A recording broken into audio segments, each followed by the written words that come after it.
Good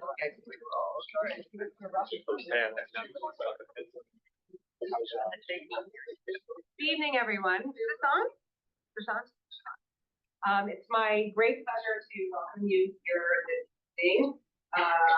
Before we get going with the main event, first of all, I'm Jennifer Siegel. I'm a professor here in the Stanford School, an historian teaching in the public policy school.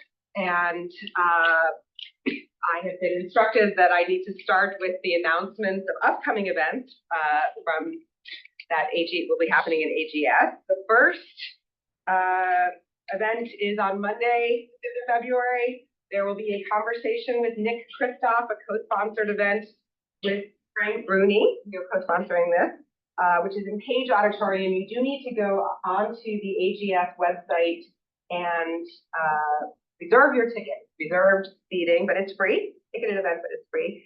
And this will be an event where New York Times columnist Nicholas Kristof will be speaking with Frank Bruni, professor here in Stanford, about some of the most pressing issues facing the United States today.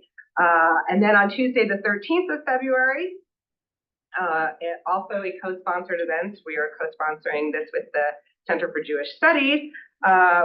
We will have U.S. Ambassador Daniel Kurtzer coming to Duke to discuss Israel, Hamas, and the day after in a moderated conversation with Professor Bruce Gentleson. And lastly, on Thursday, the 15th of February, there is an AGS Young Alumni Career Panel that is going to be taking place in Rubenstein Hall, and there will be pizza and refreshments following that one.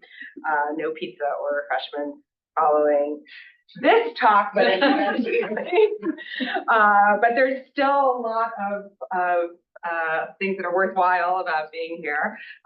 It's my great pleasure to welcome, not pizza or refreshments, but Professor Matthew Connelly, who has a number of different titles at this moment. He's the director of the Center for the Study of Existential Risk at the University of Cambridge, and also a professor of international and global history at Columbia University.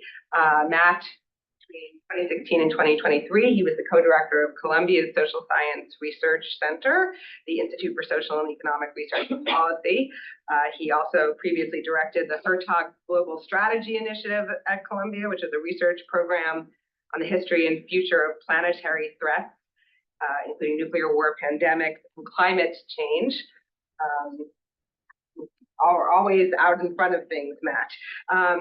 And he has since then also been the principal investigator of History Lab, which is a project that uses data science to analyze state secrecy with a focus on intelligence, surveillance, and weapons of mass destruction, which definitely plays an important role in the book that Matt has written and that he's going to be speaking today on. That book is The Declassification Engine, What History Reveals About America's Top Secrets, which is pretty much hot off the presses.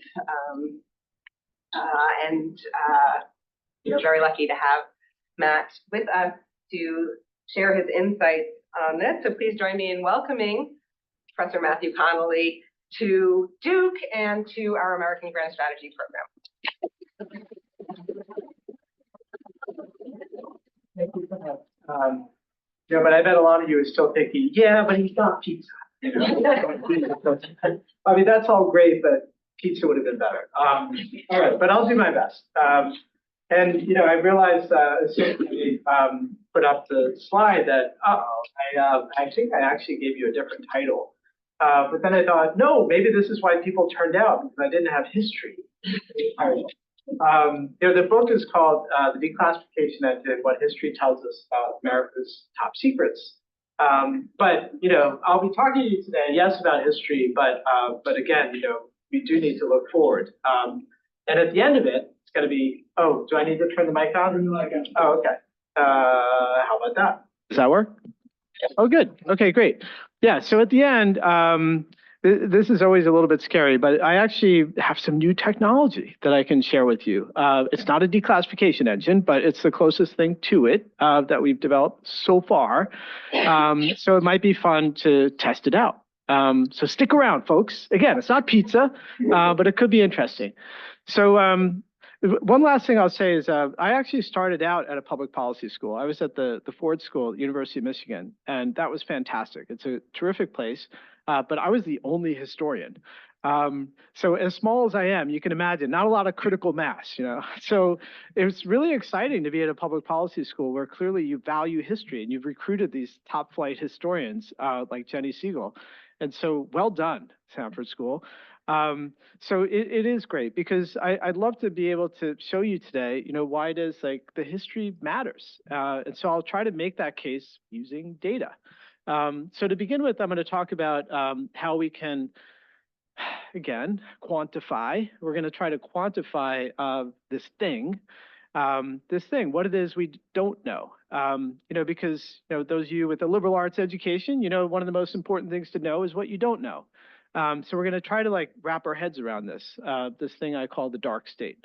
And then we're going to talk a little bit about what this means in terms of what we can know about the government, right? And what public officials do in our name. And what I'll argue is that, you know, if you think that, yes, they're doing all this stuff in secret, but still at the end of the day, maybe if it's only 30 years from now, maybe at least then there will be a court of history, right? Where finally the evidence will come out, we'll be able to stand back and know what happened. Well, sadly, I'm going to try to show you why that may not be the case, how it is that historians like Jenny and I, how it is even now we're struggling, right, to recreate how decisions were made, how people lived and died, how wars started or didn't, you know, even 30 years ago, even 50 years ago. So I'll try to talk to you a little bit about the work we do as historians and how that kind of work is getting more difficult.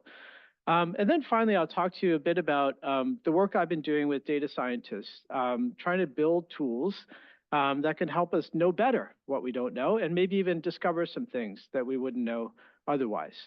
Okay, so to begin, so I'm going to start with some graphs because this is like the quickest way I can just convey to you this appalling situation. So what you're seeing here, this comes from government data. It's called the Information Security Oversight Office. And they've been putting out annual reports going all the way back to the late 1970s. And they count, you know, how many pages are declassified every year. And so this was the time when Jenny and I, sorry if I give this away, but this is when we were in grad school. These were boon times, like in the mid to late 90s, I should say, the late 90s, right? This was an exciting time, right? Because this was at the, you know, not immediately after the end of the Cold War, but soon enough, you know, archives began to open, not just in the United States, but all over the world, many places anyway, including, you know, the Soviet Union or former Soviet Union and even China. Right, so this was a terrific time to be doing international history, traveling around the world, you know, and learning the things we wouldn't have known, you know, under, you know, that regime where the United States, many other countries were covering up a lot of the things that had been done, whether it was covert operations or surveillance or whatnot.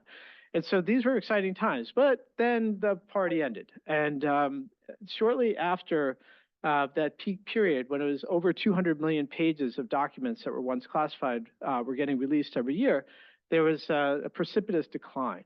And there were different reasons for that. One dimension is that there was a law passed. It's the law of unintended consequences. It was called the Kyle-Lott Amendment.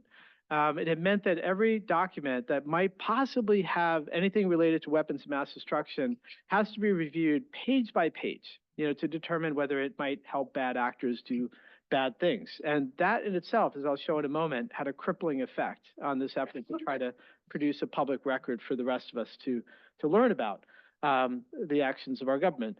There are other factors too, I'll point out in just a moment. I didn't bring this all the way up to the present, but really at no point since more than 20 years ago has the government released more than 50 million pages a year. Now, the thing to keep in mind is that it's not as if there isn't as much material to review. As we all know, you know, if anything, the scope of international diplomacy, the size of our Pentagon, the 18 different intelligence agencies, if anything, they're producing more and more data all the time, right? So even 10 years ago, it was estimated the State Department was producing 1 billion email a year, right? So you have to think about this relative to the size of the original record, you know, that's getting reviewed or not, right?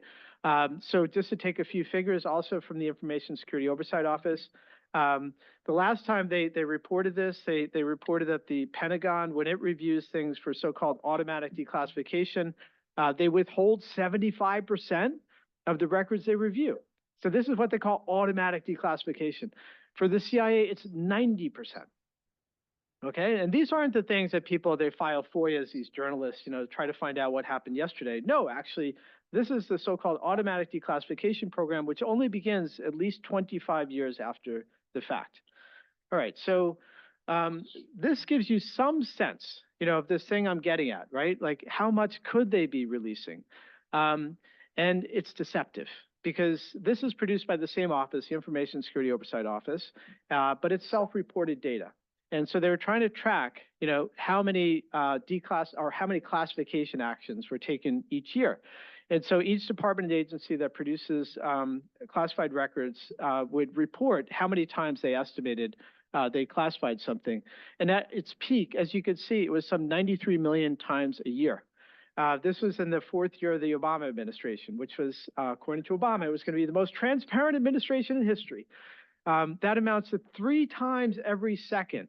Some government official is deciding that the rest of us weren't even going to have a chance, to see what they were working on until at least, decades later, 25 years later. They continued reporting that data, and it seemed as if things were better. But then in 2017, they announced that they had stopped collecting this information because they couldn't themselves believe the numbers.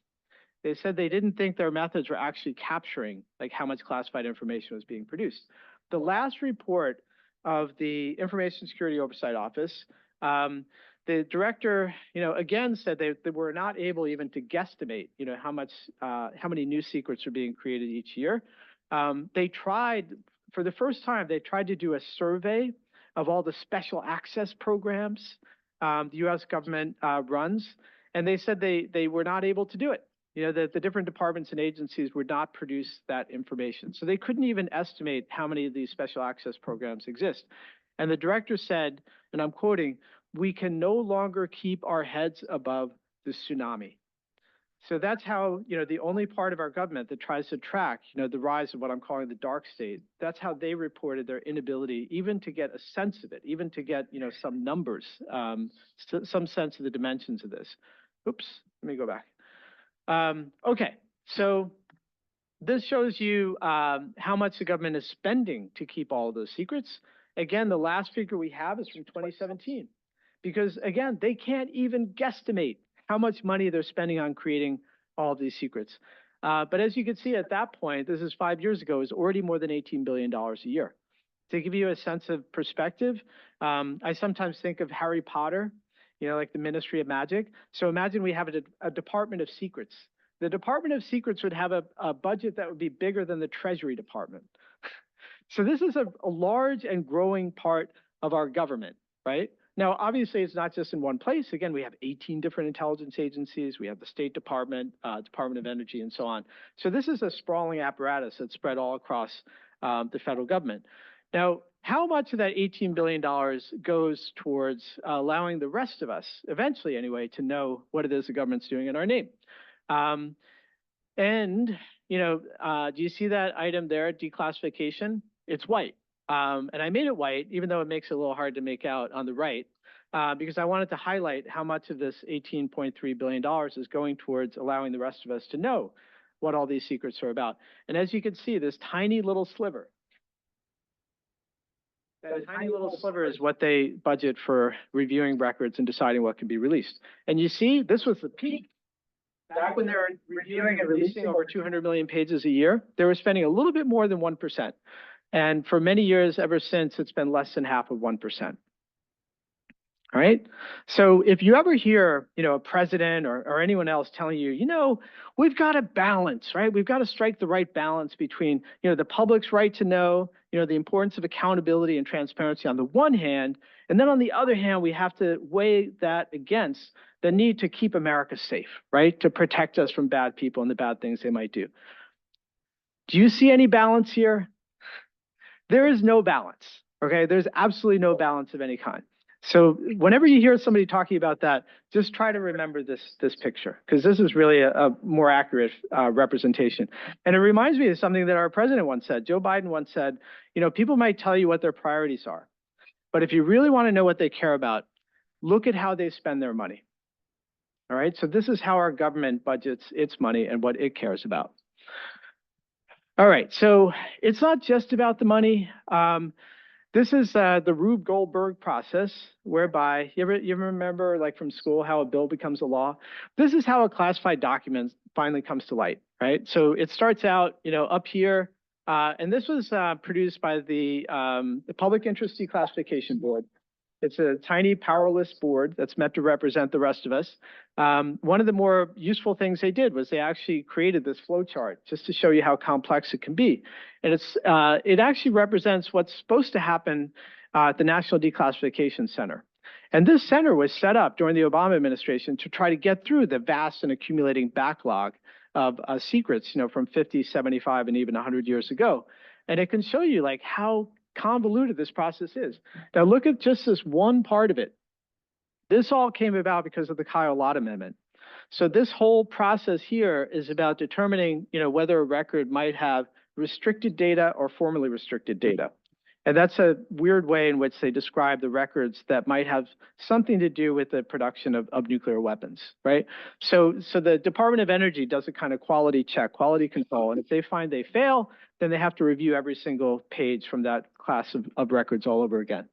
So it's not just about money. It's also about, certain aspects of the process itself. But it's also about a culture. There's a whole culture of secrecy. Which I can talk about some more, and maybe in the Q&A I can discuss it, because in addition to the legal aspects of this, in addition to the money or the lack of money, there's also a whole culture that's grown up around the approximately 5 million people have security clearances in this country. So 1 million people have top secret clearances. That's more people than live in the District of Columbia. Okay, so they've created this whole culture, right? It's a very inward-looking culture. It's a little bit weird, and I'd love to explore that with you if we get to it.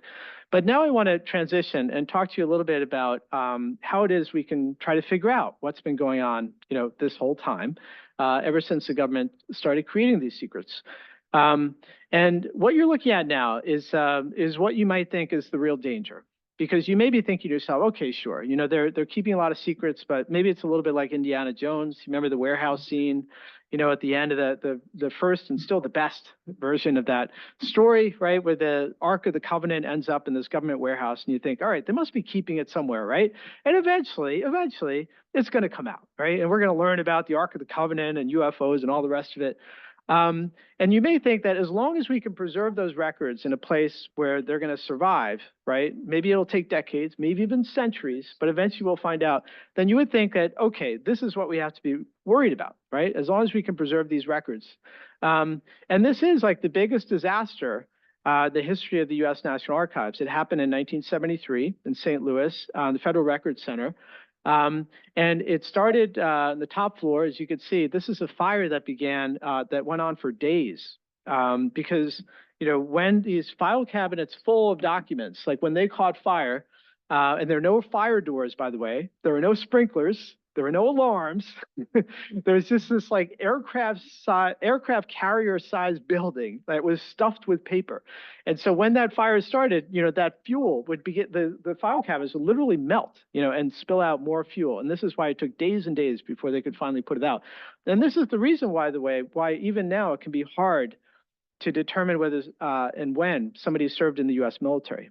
So many of you have heard about this kind of problem. Somebody, maybe a relative, wants to get buried in Arlington, right? But it can be really hard to know, the details or even the fact of their service. And this is one of the main reasons for that. But I would tell you that this isn't the only thing we need to worry about. It's not just the physical destruction. It's the fact that beginning in 1973, the U.S. federal government began to transition to electronic records. Now they kept like data files before then, of course. You can imagine, and it's true, there'd be IBM punch cards. You couldn't run the Social Security Administration without it. But this is when they began to use electronic record keeping for textual files. Things like diplomatic cables, things that were transmitted by by diplomatic pouch, talking about the State Department. And in fact, it was the State Department that was the first. The U.S. was one of the first adopters in the world, beginning to keep electronic records in this manner. And you may think to yourself, well, it's kind of obvious why they do that, right? Can you imagine like trying to run any large organization now, if you didn't have systems like that? But I want to show you how it began, because it may be not what you think. It actually began with the Pentagon Papers. It began a couple of years before, when they were trying to track down, the White House plumbers were trying to figure out the source of that leak, right? That classified history of the Vietnam War, how it is under the Kennedy and then Johnson administration. The Pentagon and even president, led the country into this war and was not, fully accountable and forthright to the American people in terms of the reasons for that war and the course of that conflict. And so the Nixon administration, in some ways, they were happy, right? Because it was embarrassing to their Democratic predecessors, but then they were also deeply worried about what this meant about the security of their own secrets. And so they had White House plumbers, John Ehrlichman, Bud Crow, and so on, David Young, try to track down the source of this leak. And they found it was actually quite difficult. And one reason is that they were trying to figure out, the paper trail, the chain of custody, like who were all the people who had access, to that classified history. And so they wanted to figure out like how they could begin to recreate that so they could at least narrow down the list of suspects. And so what they realized is that, and this is a report written by a task force led by William Rehnquist, who went on to become the Supreme Court Justice, Chief Justice of the Supreme Court.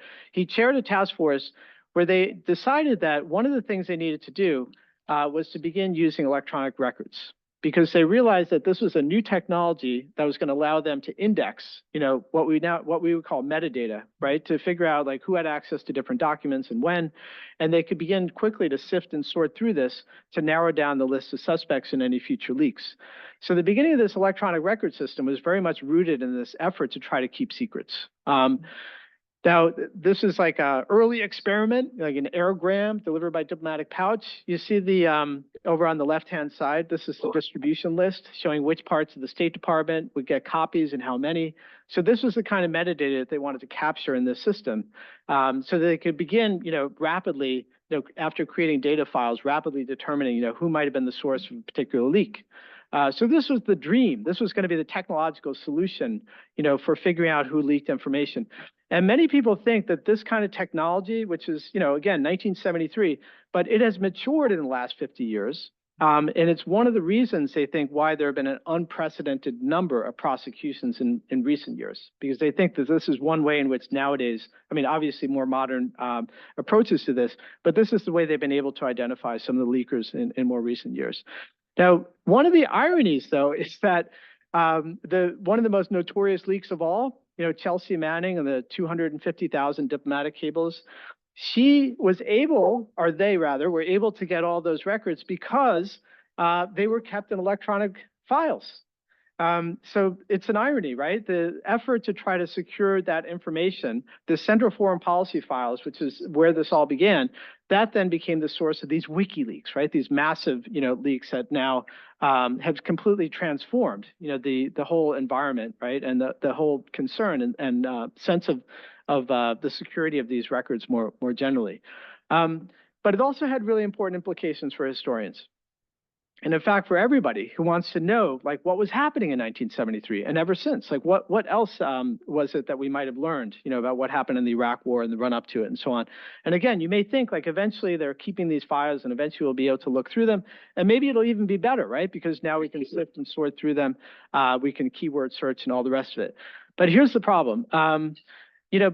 When people like Jenny and I, when we would do archival research back in the day, we did that research the way people used to do that work, for more than 100 years. We would go to an archive, and these Hollinger boxes were the places where they would put the paper files, where policymakers, the same memoranda, the same correspondence that they've been handling, they would have been lifted out of their file cabinets, and they would have been deposited in these boxes and put on shelves. And they would try to retain the original order of those records, so that when you open them up, sometimes you'd be the first person looking at them, since they were taken out of that file cabinet. Maybe you'd be the first person looking after 40, 50 years. And sometimes, like, literally stuff would crawl out, bugs would crawl out. That was thrilling, as a scholar. That's when you're really getting somewhere, right? When the bugs are crawling out of the box. But you also had, importantly, a sense of context.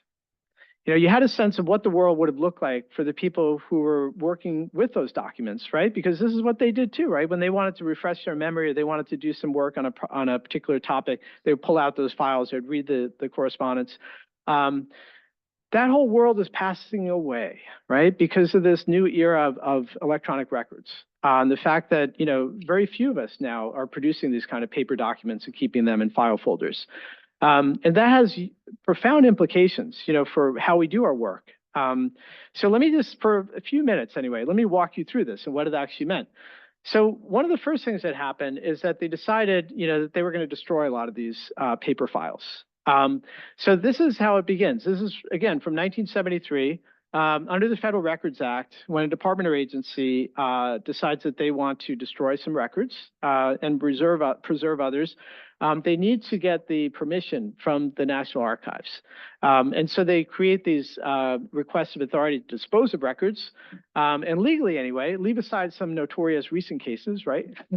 Where some people would literally tear up papers and flush them down their toilet. Legally, you're not allowed to do that, right? Unless you have the permission of the archivist of the United States, like this guy. That's actually an older photo, but this was a man, the archivist of the United States in the National Archives. So what they decided, though, is in fact, now that they were keeping electronic records, they could get rid of a lot of this stuff. So I'll show you on the next image how it is that they decided the only things they were going to preserve were the things that were going to have some ceremonial value, right? So imagine like signing a treaty, right? Or something where you want like the original seal. Maybe it had itself, the object itself, the artifact had some historical significance. Otherwise, they were going to destroy the rest of it, right? Because they were keeping it backed up on microfilm, and it was going to be converted to magnetic reels and into electronic records. Now, unfortunately, a lot of those electronic records have gone missing. So when, I'll show you in a moment, like how you would access this stuff. It's through the National Archives website. If you go looking for diplomatic cables from that period, you find that there are thousands where you might retrieve the metadata, like the from and the to, maybe even that distribution list I showed you, but all the content is gone. Instead, you just get an error message. Now, this is not a random, or it may look like a random pattern, but what I want to suggest to you, though, is it's kind of a strange distribution. Because, when you're using new technology, of course, you'd expect they're going to have some problems, right? They're going to work out some of the bugs. But what happened in this case is that, yes, some records were lost in the beginning, but then there were a lot of records. Most of the ones that were lost in this period, 1976. Now, I couldn't help but wonder, like, what was happening, right? Why did those records go missing? And we still don't know. Like, I asked David Langbart. He's been there 50 years, like until recently when before he retired. This was somebody who had this kind of institutional memory. He said they never got an answer from the State Department as to what happened with these records. But they did produce an FAQ on the National Archives website telling you what periods these records were missing. And then if you look at what was happening during those dates, you get some sense of what was going on. There's a lot going on. A lot of interesting things were going on. And it actually made me wonder, like, well, why? And we don't have, any smoking gun here. We do know, though, that the National Security Advisor and then the Secretary of State, Henry Kissinger, famously said, whatever is on paper will be used against me. Right. So we know, too, that Kissinger tried to retain tight control of his own records, like the transcripts of telephone conversations. He took them with him after he left the White House. He locked them up in the Rockefeller estate in a vault. Right. And it took years of litigation before the State Department was able to recover custody of those records. So we don't know what happened to these cables, but there are a lot of them that are gone. Right. So that's one of the problems we have. The other problem, in a way, a bigger problem, is that by the time the National Archives began to review these records to decide what could be released under this automatic classification or declassification program, what they found was that the volume was overwhelming, right? So even by 2008, there were already 26 million of these records. So what Chelsea Manning released was really a relatively small subset of those records and a relatively non-random sample as well. So the numbers are just immense, as you could see. And the National Archives has been chronically underfunded. You saw what was happening, right, with the budget for declassification. And so what they decided was that they were just going to try to take what they thought would be a random sample. They were going to review, some small number of records, sometimes just 50 records, or not more than 300. And reviewing them, they were going to try to decide whether they were historically significant or not. And what they decided in many cases is that, no, they weren't significant, and they were going to destroy all of them.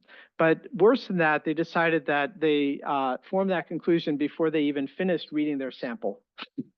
Now, I sympathize because they were totally overwhelmed. Like, it was just the problem itself was that they were so understaffed, under-resourced, that it was really an impossible problem.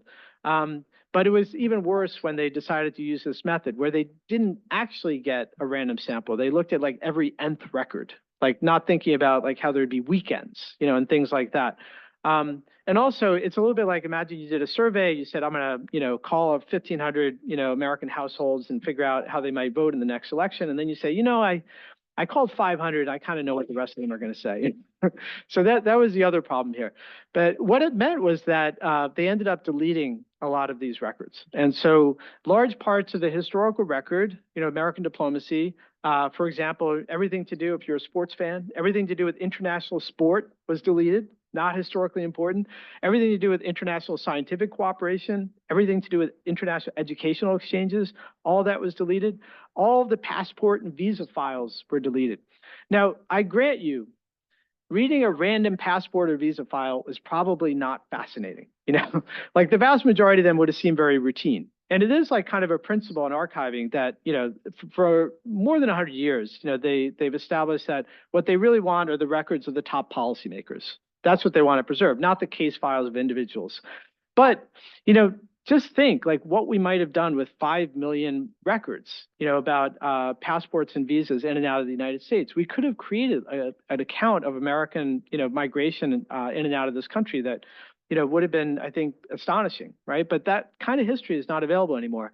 And, I would have thought too, like maybe preserve the sample at least, right? So we know they have some sense of what's missing, but they didn't do that either.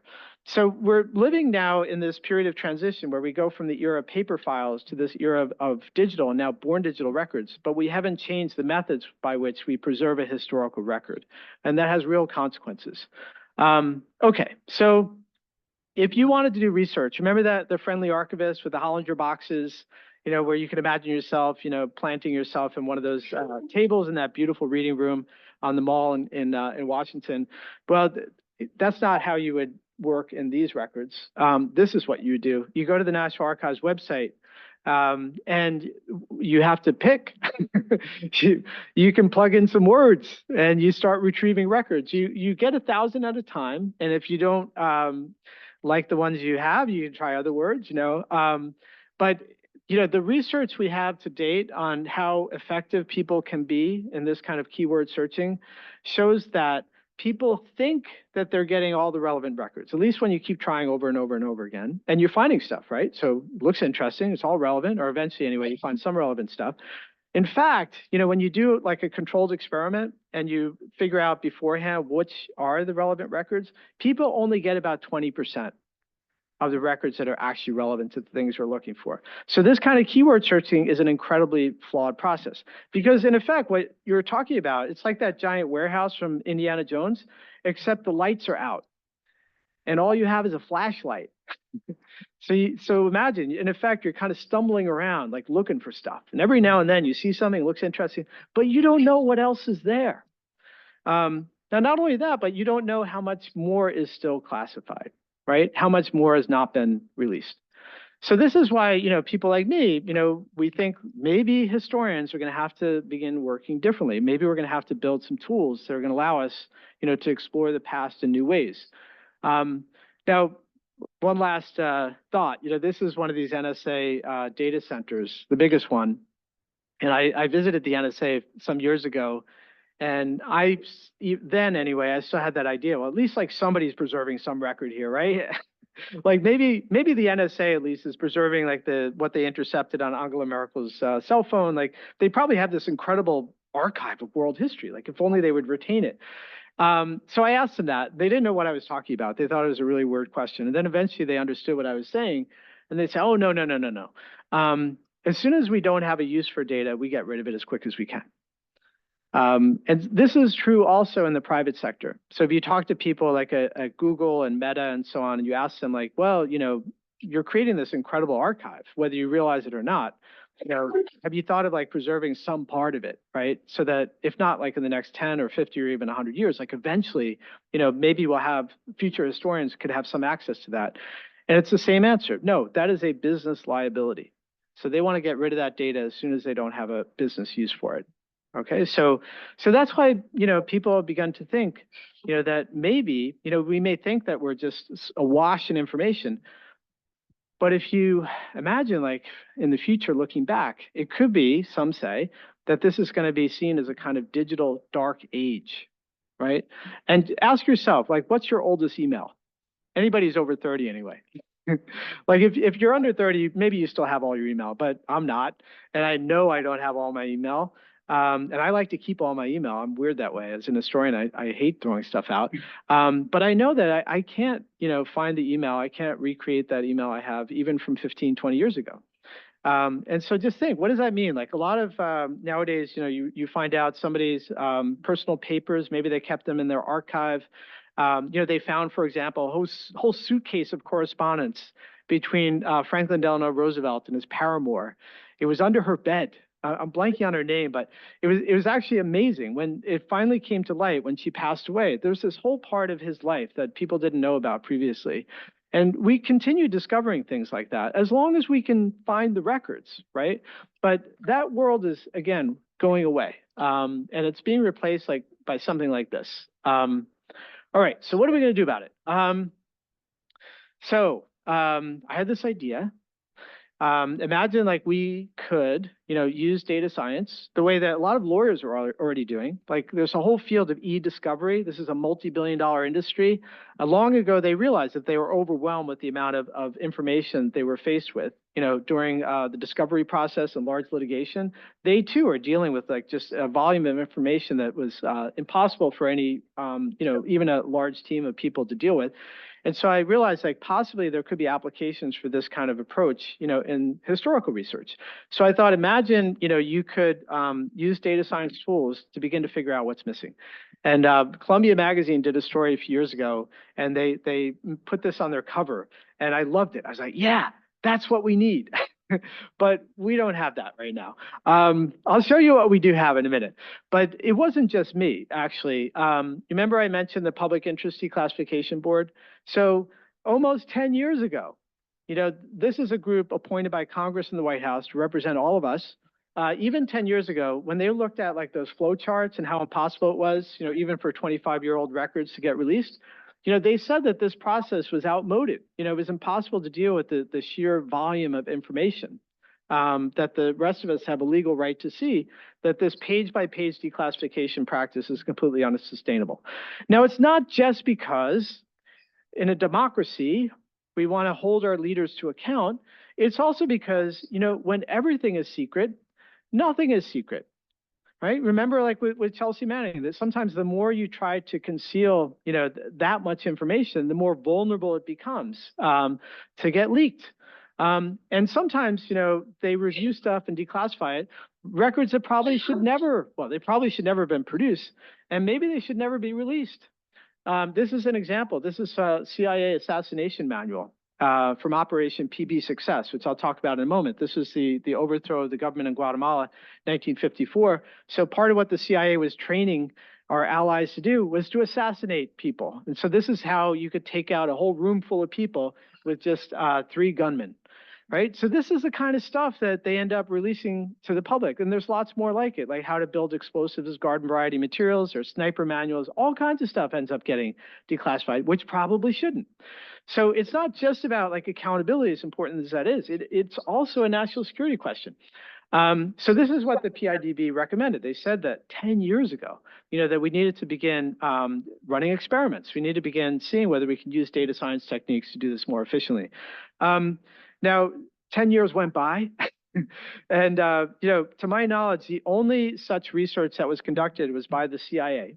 University of Texas. It was done in secret. They never published any of their results. And the last I checked, they'd stopped working on trying to develop techniques to accelerate declassification. They were now working on redaction integrity. They were working on trying to prevent anybody from revealing what was beneath those redactions, right? So, so what do we do about that? So what I did with some colleagues at Columbia is first off, we tried to get as many examples of declassified records as we could. We created something, we call it the Freedom of Information Archive. It now amounts to almost 5 million records. And one thing you could do is you could begin to find different versions of the same document. And so we built this tool where you can see, what was previously redacted. Now, we're not breaking any laws here. Like, these are both declassified documents, but they're declassified at different times. And so you begin to see like what it is, at least at one point, the government didn't want us to know. So you can begin to try to correct for the bias in the public record. How it is that even now, even when they're releasing stuff, sometimes they're trying to conceal things that might give you a different idea if you knew all of it. So then, we took all that unredacted text and we used something called named entity recognition. This is a technique where you can extract the names of people, places, and organizations. And we came up with a list. We call it America's Most Redacted from the Eisenhower years. So these were the people who were disproportionately likely to have their names redacted from the public record. So I found, one person who stood out for me. Like some of them, it's not so surprising, right? Like Patrice Lumumba, Mohamed Mossadegh. Like these were leaders of countries, the U.S., where the U.S. Overthrew these governments. But there's an American here, William Pauley. He's kind of an interesting character. He was a business tycoon. He helped to start the Flying Tigers. This is one of our first covert operations during World War II or even before. And he went on, he was an ambassador to countries in Peru, for instance, I think Brazil as well. But he continued involving himself in covert operations even after he left government. And so I began to realize when looking at some of these documents where they're still full of redactions, like this one on the left, you see this meeting with Mr. Name Not Declassified. So this is from that same operation in 1954, when they were, or just before in this case, it was from November of 53. They were trying to overthrow the government in Guatemala. And they began to realize one way of doing that was to try to cut off their fuel supplies. And so they had this meeting, but you don't know who with, you don't know where, like which company it was. Instead, you have all these redactions still. This is from the Foreign Relations United States. But I began to realize I think maybe one of these names is William Pauley, right? Now, we don't know for sure, right? But this is one way in which you can begin to figure out what it is that otherwise we might not know.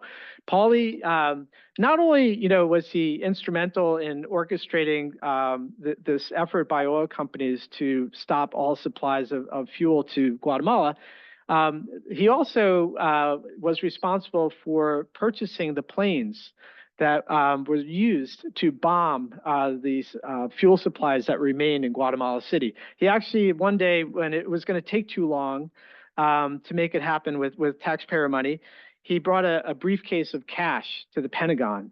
And he actually paid for it personally with his own money, in cold hard cash.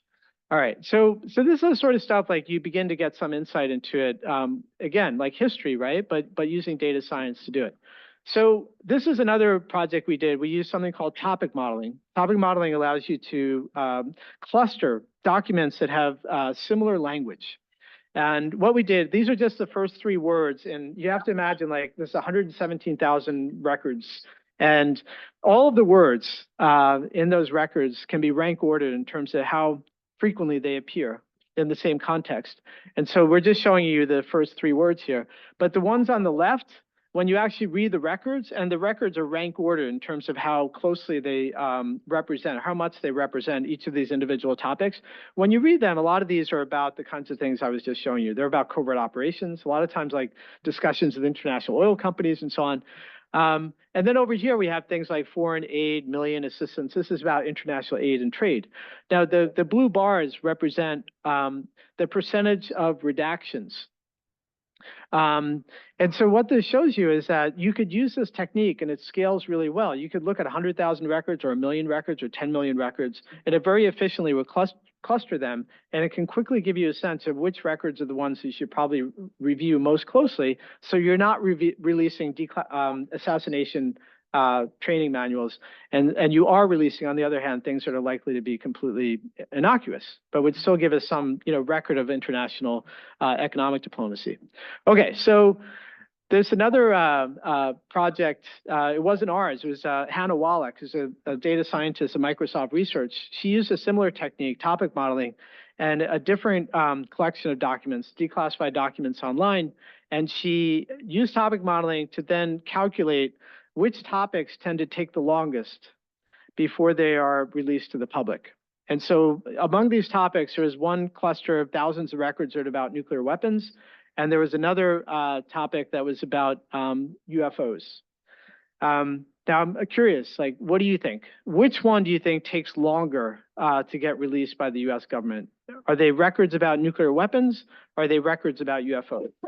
So how many people think it's records about nuclear weapons that take the longest to get released? Who thinks it's about the nukes that they're trying to protect? I see somebody. Yeah. And how many people think it's about the UFOs? That's the stuff they're keeping secret. Well, you're all wrong. You're all wrong. It takes on average 55 years before records related to nuclear weapons get released. You remember the Kyle Lott Amendment? Right? This stuff about UFOs, it's an average of 17 years. Okay? Now, this is like the exception that proves the rule. This is took more than 50 years. This is a declassified document. It's an Air Force program to build a flying saucer. But it was a flying saucer they were going to use for reconnaissance, right, on nuclear strike missions, because they thought it would be stealthy. So this is like 1950s attempt at stealth technology. And yeah, it took more than 50 years to get released. Now, just think of it. If the Pentagon had better evidence for how we were facing an alien threat, why wouldn't they tell us about it? Like, do you believe it's like what Hollywood says? Oh, they don't want to cause panic. Remember the bomber gap, the missile gap, Iraqi WMDs? They love to cause panic. If we knew that there was an alien threat, instead of an $800 billion Pentagon budget, it would probably be an $8 trillion budget. Okay, so I could be wrong, but I think, again, like this kind of research, it can tell you some stuff, even about, kind of weird stuff. All right, I'm going to go quicker now because I want to have enough time for Q&A. But this is like, we build a classifier. In data science, it's ironic. They call them classifiers. And what they do is they allow you to automatically sort different kinds of records. In this case, mainly using metadata, but also the language in those records. In this case, we wanted to see, like, could we automatically, sort records in terms of ones that were classified and ones that weren't? Now, if you think that it's completely random, then we wouldn't be able to do this. But in fact, we could, and we got actually pretty reasonable accuracy. It's about 90% or so. And then when we look at the false negatives, right, the cables that the algorithm thought, would be unclassified, but turned out to be classified, like this is what we found. This is a hotel reservation. Now, it could be these guys going to Cairo, we're on a secret mission. And I hear that. People will say that. It's like, okay, yeah, maybe. But I actually had a few people who had security clearances. We did a random, sample, and we had them, we redacted the classification. And we found that on average, they were more likely to agree with the algorithm than to agree with the original classification. So what this is telling you is that, yeah, you can use this kind of technique to find human error. You can systematically reveal human error, things that probably should have either been unclassified or in this case, probably should have been classified. So this is like a report in real time of effort to kidnap the son of the leader of Cyprus, right? And it's from a confidential source. And still, it's unclassified, right? So again, this is the kind of thing you find once you begin to do this kind of analysis, is you find a lot of, like, there are patterns, yes, but there are also anomalies. And the anomalies can be really interesting. Okay, so here we are. using the latest AI technology, right? Large language models. And I was very excited, when ChatGPT came out, and immediately I wanted to ask it, like, so do I have to write this book, or maybe you can just write it for me? Like, what were America's top secrets? And interestingly, they already had put up the guardrails.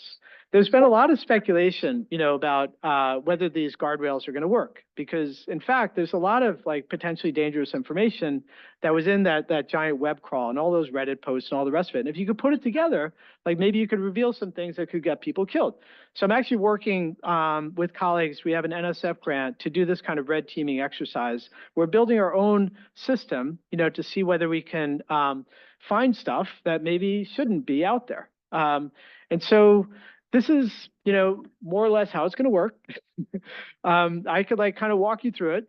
But the goal, though, in the end, is not just to help the government figure out what information shouldn't be in the public domain. It's also to begin to develop tools like this so that we can better understand what it is that's already available and out there, right? So we want to build tools like this for students and researchers and professors and so on. So instead of like the ChatGPT and the way it hallucinates and so on, it will actually also retrieve those declassified records so you can review them and decide for yourself. Okay, so here's the brand new technology. You ready for it? Yeah?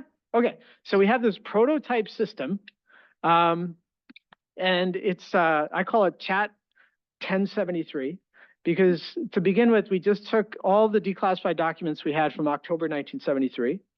And the way it works is like you can just ask a question, and it will first turn your question into something bigger, because maybe your question is too short. And the way we do that, we cheat a little bit. We use ChatGPT. It will answer that question using ChatGPT, and then we feed that back into our system.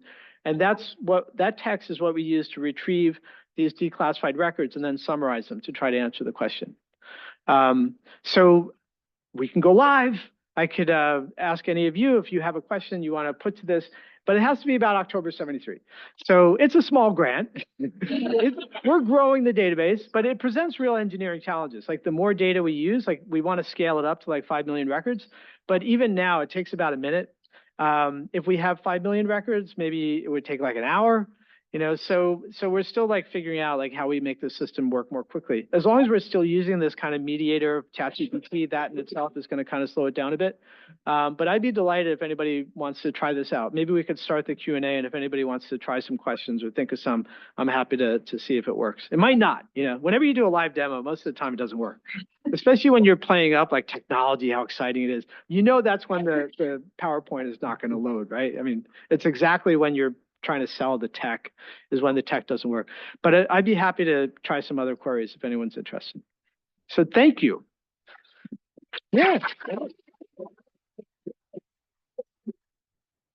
Great. Before I open up, I actually want to throw one question at you, and I do have sort of formulating but I'll let someone else plug in a query first before I do. But the question that I have for you, Matt, is how do you do work like this and not become riddled with conspiracy theorist ideas? Or have you managed to avoid I say, that I am not a conspiracy theorist. I am a conspiracy empiricist, right?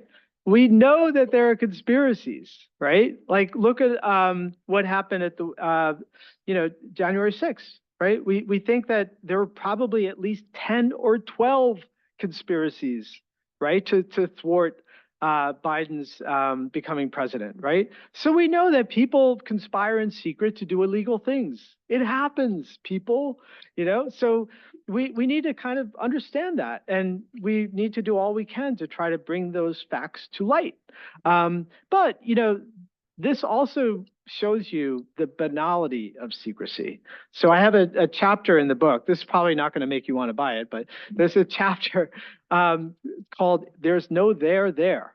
And I try to show all the ways in which a lot of what is classified is like nothing, really. And it's well known. Like there's so many examples of people, like everyone from George Shultz to Donald Rumsfeld, George W. Bush. They'll describe the same experience. So I'll just give you the example of George W. Bush. So you remember there was that time, some of us older folks remember when it wasn't clear whether he would become president or not, even after the election. So this period of weeks went by. But the CIA, felt that they needed to be giving them the president's daily briefs, both Al Gore and George W. Bush. And I met the guy who was doing those briefings. And he said that when they do these briefings, George W. Bush was really disappointed. And he'd say, really, is that all there is? and he thought, maybe when I'm president, you're going to start giving me the real stuff, and that experience has happened over and over and over again. Most people, when they get security clearances, will tell you it's kind of disappointing. Like, yes, there are like kind of amazing and like exotic and really bizarre things. I don't, worry. I have a whole chapter called Weird Science, which is stuff that even I can't believe. Even now, even though I've got the documents, but a lot of what is classified is stuff that's already well known, or it's not that interesting. So that's how I deal with my conspiracy theorizing, is I try to test it against the data. So there you have it. Before we take other questions, I actually am going to be selfish. I have a question. Uh-huh. So do you have any idea of what the future in declassification will look like, if it will go back to like before the 2000s, or if it's going to continue on this increasingly classification trend? So there's good news, folks. Congress is so fed up, and I'm describing it as an abstraction, like senators and representatives are so angry, at the way in which they, like the tipping point for many of them was the Jack Teixeira case. Because here was an example, like Airman First Class, like Jack Teixeira of the Massachusetts National Guard had access to this database with a lot of actually very sensitive stuff, like war plans, the raw intel, and they were just appalled at the fact that when they have the opportunity. Few of them do, actually. There are only some people in Congress and the Senate who are even allowed, to look at the most sensitive material.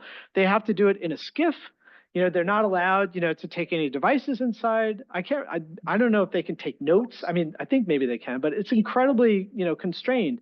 It's a real assertion of executive power, to only allow certain members of the legislative branch, to have access to this classified information. Because in America, in this one way, Donald Trump is not wrong. The president is sovereign over secrecy. There's almost no legal constraint to limit the president's ability to decide what the rest of us are allowed to know. And that includes Congress. So they've finally, thrown up their hands. They said this has to stop. And that has taken the form of law, in that the National Defense Authorization Act included a long section where, among other things, they required an accounting from every department and agency on how many people have security clearances of various kinds, like what they're doing to try to reduce that number to the minimum. But also, and I think more importantly, they've also required that the entire executive branch develop an integrated, federated plan for using technology to accelerate declassification. So this is exciting. Unfortunately, it's still an unfunded mandate. But I've been hearing from Beltway bandits, like every week I hear from like Palantir or some other Beltway bandit that now thinks that there's a business opportunity in developing tech for declassification. Now, unfortunately, though, a lot of it is not even necessarily about declassification. Avril Haines, about a year ago, she gave a talk where she said that overclassification is a national security problem because it means they can't share information within the government. All those special access programs, I don't even know how many there are, all that like creates these silos where they can't share information. Information that could be like, remember 9/11, a lot of that they said was because the FBI and the CIA didn't share intel. Also because we can't share information with our allies. Right. So there are many reasons why they want to use technology to manage classified information. But sometimes it's not necessarily about releasing it to the public. It's about being able to reclassify information within the government. Right. So other people have access to it, or that they can share it with allies. The other worrisome thing is I was showing you like this new, LLM, large language model. What Palantir has told me is that their potential customers say that this is going to help them find out what they should not have declassified. Because have you ever heard of the mosaic theory? So this is the idea that, the seemingly innocent records, like the hotel reservation in Cairo, if you put that together with other seemingly innocent information, maybe it will reveal that it really was a secret mission. This has the force of law. There are more than 800 cases that cite the same precedent from, I think, 1972, Halkin versus Helms. Even in 1972, they were talking about how they could potentially use information technology to put together these seemingly innocent facts, to reveal dangerous secrets. And so this is one of my great worries, is now this new technology is beginning to make real this idea that you could easily aggregate information to reveal new secrets. So at the end of my book, I describe how there's going to be a kind of arms race between people like me who are going to try to use technology to hold the government to account and make it maximally transparent. And then on the other hand, people are going to be using technology to try to counter that effort and conceal as much as they possibly can. So we got to get in a fight, people. All right. Jonathan. Thanks. Yeah. Yeah, thanks, Matt. Jonathan Weiner from Duke University. Terrifically interesting talk. Thank you. I wonder if you could comment on, not only secrets about facts or actions, but also what's sometimes called sources and methods. So sometimes what seem to be innocent documents might be kept classified because they reveal something about where the information is coming from, who the source is, or the methods of inquiry. Does that, so that's a potentially larger set of reasons and of documents that are kept secret. Yeah. What do you see as the scope or leaning of the errors of over and under inclusiveness in that sources and methods arena? Yeah, that is a thorny problem because some people have said, like there's a guy named Tom Blanton, head of the National Security Archive which is a private organization that has been doing great work for decades now, trying to get things declassified and change policy. But Tom said for a long time, there's really a simple solution to all this. They just have to decide, what the number is. It could be 30, it could be 50, but after some number of years, they ought to release everything. Now, that intuitively makes sense, and I would agree, by and large, it's true. I mean, so much of what's still classified. I mean, they have secrets from the 20s. Like a few years ago, they released the oldest classified document. It was from 1917. And it was source and method. You know what it was? There were recipes for invisible ink. And the CIA director said, as technology changes, we realize that the CIA, we need to be accountable to the American people. So we take seriously that legal requirement. What a joke, right? I mean, it was embarrassing. Really? Like, I can't even use this at my kid's birthday party, like recipes for invisible ink. But more seriously, if they're the identities of covert operatives, then it is serious. Like one of the things that one could find among the WikiLeaks cables, if you search through it and use the phrase "to protect closely," you can find dozens and dozens of people who talked to American diplomats, foreign service officers. They were like human rights activists, like Uyghurs, people who apparently had to run for their lives, right, after this came out. So I take that seriously. I'll tell you one other example. I've talked with people in Britain, and they would say that, after the 30 years have passed, they have a practice they have a practice like this. They don't release everything, but after 30 years, they release a lot. And then what they don't release ever, typically, with few exceptions. But what they'll say is that every year they get visitors from Gulf states, they won't say which ones, that begin looking through the Foreign Office files because they want to find the people that worked with the British Foreign Office or British intelligence. And then they visit revenge on their families. Even if those individuals might be dead, they can go after their families. So I take that seriously. That's why I don't think we're going to have a solution just by deciding that everything from this date, backwards can be released. So that's why, again, I think we have to use technology. Now, it's doable. Because remember I mentioned named entity recognition? So you can extract the names of people. You know, you don't necessarily want to extract all their names, but you know, my group, we've been using this to redact names of individuals in records related to COVID-19. We have this project to try to aggregate all the records we can from the government response to COVID-19. Those records from state and local governments are full of the names and personal information of like health officers, you know, public health officials and so on. We don't want to put that stuff out there where people can like harvest it at scale. This is another difference. And unlike paper records, when it's digital, you can, you know, use software to extract, you know, a lot of names, a lot of social security numbers, et cetera. And so, you know, there are techniques you can use to redact and remove names of individuals. So I don't think it's, again, because of sources and methods and the fact that, yes, the names of individuals can remain sensitive even 50 years after the fact, we're going to have to be using technology to deal with the problem. What do you think, John? I was thinking of just the scenario you mentioned where 50 years later there still could be retribution. Yeah. And that could influence today, ex ante, the incentives of people to be cooperative. Or today, they would be worried about that. Right. That's part of this new NDAA, by the way. If I remember right, there's a requirement that when a department or agency deems a record is something that still can't be released after the so-called automatic declassification date, they now must have, maybe the head of that department or agency has to sign off on that. They have to take responsibility.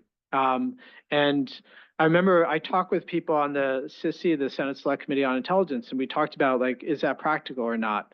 We're going to find out. I mean, there's a lot of law in this area that's completely disregarded, you know, by the executive branch, and this may be another one. But my point to them was, you know, what I think they can probably do is they can describe a category of records, you know, they think should not be released. And that could be because this category of records has been determined to contain the names of individuals who were covert operatives, you know. So they don't have to do it for every piece of paper, is what I mean. So. Hi there. My question originally was, I'm a computer engineer. I took a class on classification engine, so I know what you're talking about. Yeah. And like, there's always going to be the risk that things go wrong. And I suppose the big policy choice is how far do you push that false negative so that you're reasonably confident that most classified things don't get out that shouldn't be. Right. But if that applies to the actual technical systems, that has to also apply to human systems, right? If you have human individuals, at least right now, going through these files and trying to figure out, oh, does this, when combined right through the mosaic thing with other things, maybe that could release a secret that we don't want to. How do we deal with that fact even right now? Because maybe it's not any different handing it over to a machine if the humans would have to somehow know about every operation ever to realize, oh, this might be a risk. Yeah, this has always been the problem with this mosaic theory, is that it, you know, requires the individual reviewing records to have a notion of how the thing they're reviewing might fit in to everything else that's out there, out in the world. And, you know, the government doesn't even have a centralized database of declassified documents that have already been released. Our database is the only such database, like at that scale anyway. It's kind of shocking. Even like 25 years ago, the Moynihan Commission, which is like one of the most, you know, serious efforts to try to reform the system, that was one of their main proposals. They ought to have a database, you know? They ought to at least be able to look through a database. They don't have one. So you're getting at a really critical question, and it's one that I asked. I went to a conference on the 50th anniversary of the Freedom of Information Act. They had a panel of people who work in different departments and agencies, the people who had their FOIA offices. And so I asked them, so we're talking now about technology, you know, that could potentially at least assist and hopefully accelerate the review of these records to decide what could be released.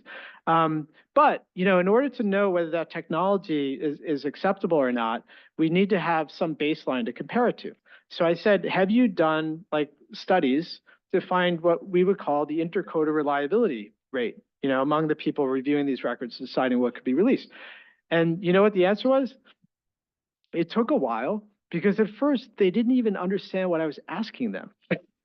Like, it hadn't occurred to them And so the chair of the panel, this guy, Nick Lemon, you can see this on YouTube, like, if you don't believe me, but this journalist, Nick Lemon, he's like, no, he's talking about, to know whether this technology can work or not, you have to know how well the humans are working, right? Because that's then the threshold that you want to try to beat. It's a little bit like self-driving cars. So you can't just say that, well, that self-driving car crashed, right? I mean, you want to compare like the accident rate against people who are driving their own cars. So, so eventually, when one of them finally answered, he said, we don't have time to waste on that kind of thing. So this is like what we're up against, is people like me with liberal arts, or humanities education, who don't necessarily think in those terms. But you're exactly right. We have to think of it in terms of false positives, false negatives, right? And how it is we want to optimize, right, for one or the other. And if you're going to try to have 100%, then, and some people have said that, then we're never going to get there. But the idea that we're at 100% now is crazy, right? Because we've already seen all these examples of things that almost certainly were misclassified. So, yeah. Some people have said, I need somebody to fire. Like, at least with a person, you could hold someone responsible. You can say, well, this is the person who did this, and I can fire them now, but you could still fire the engineer, right? Not you, right? No, but okay, yeah. Hi, thank you for coming to speak with us. I was wondering if you could maybe talk about whether you've seen COVID having an impact on the levels of like declassification within agencies and like the work from home. Right. I don't know to what extent that kind of impacted them, but whether that changed the levels of declassification. That's a great question. So I wish I had a better answer for you, but I will say that on one hand, it made things even worse because a lot of these records, you can't take them home with you, right? So, the people who are trying to work through the backlogs, they would tell you that they weren't able to work during that period because they weren't coming into the office, working in these secure facilities with these top secret records.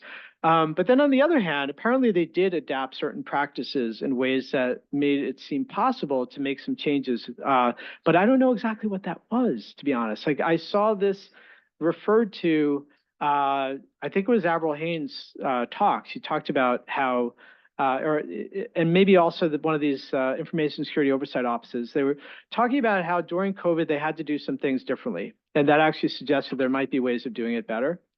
Now, I've been a little bit unfair, but almost everybody in government will tell you, yeah, this is broken. We know that. The problem is that for most of these departments and agencies, public accountability is not mission critical. Like, the FOIA office, whether it's the Air Force or whatever, is not the prestige posting. It's kind of like where you send people. Right.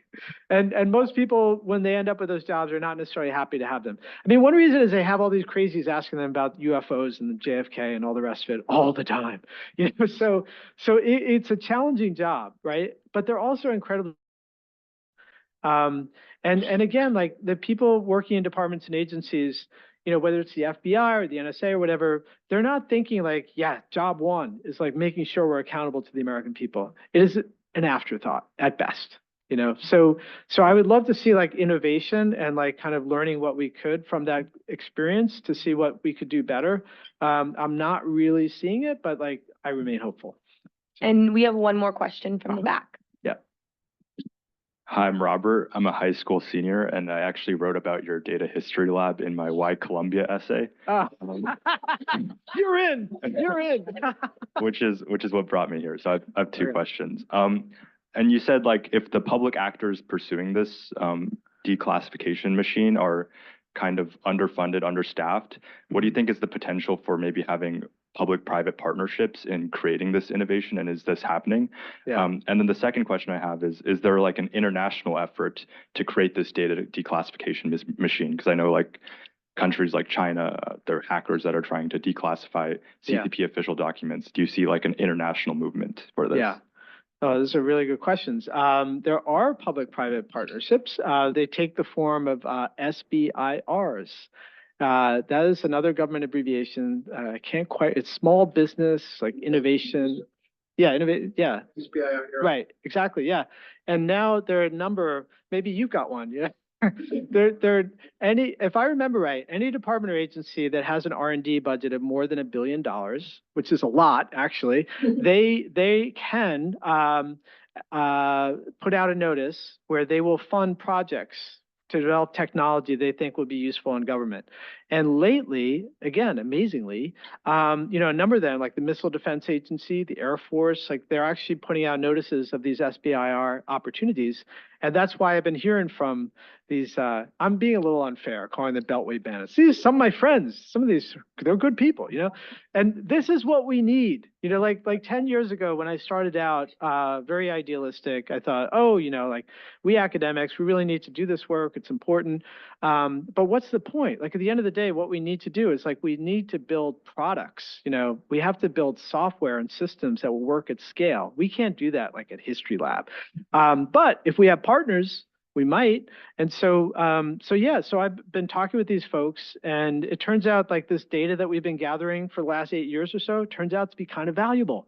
And so, if you want to like fine tune LLM-based systems to try to automatically identify whether this or that text like matches something that might be exempted from FOIA and so on, then you need to have that data. And so, the SBIR program I think is promising. We'll have to see what comes of it, but that would be one example. But I would like to see, like, to me, ideally, the next time, and I'm told this is possible, it was too late to get any appropriations in this year. You know what it's been like in Washington this year. But when I talk with like people at staffers, the House and Senate, they say like the next round, it's possible we might start seeing earmarked appropriations, to develop this technology. These SBIRs are like, typically it might be 500,000 or 1.8 million or something like that, which is a start, but you need to invest more, right, if you want to have more reasonable results. I mean, after all, look, they're spending at least $18 billion making all these secrets. So they have to invest like real resources if they want to have real solutions. So there's that. Now, in terms of the international aspects of it, I've been spending time at University of Cambridge. We're now like working together, Columbia and Cambridge. We have projects. We're trying to get IARPA funding to work in this area. We're not like trying to hack all the government secrets. Like a lot of what we're doing is like red teaming, like trying to figure out where the vulnerabilities are and how they could adopt a risk management approach to this so they're not just overclassifying everything.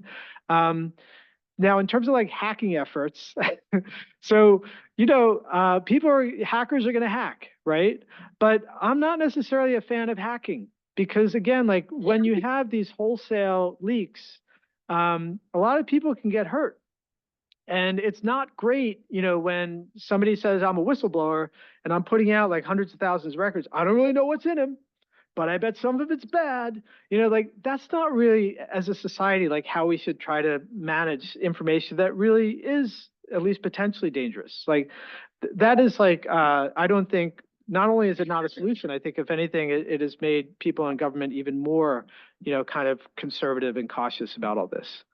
Right. So that's why I think we need an orderly, lawful risk management approach, to keeping our government accountable and making sure they meet their legal mandates. So there you have it. Don't hack, kids. All right. Yeah. Well, before we thank you once again, it is my great privilege to give you not just not something as useless as a declassification engine or as useful as pizza and refreshments, but an AGF t-shirt. Oh, nice. To wear at Cambridge or Columbia. And if everyone can please join us.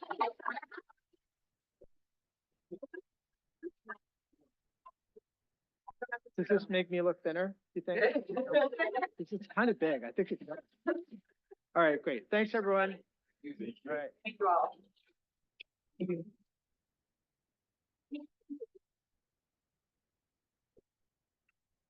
I had two questions. I was like, I thought the second one was no. Yeah. Oh, right. When you- Right.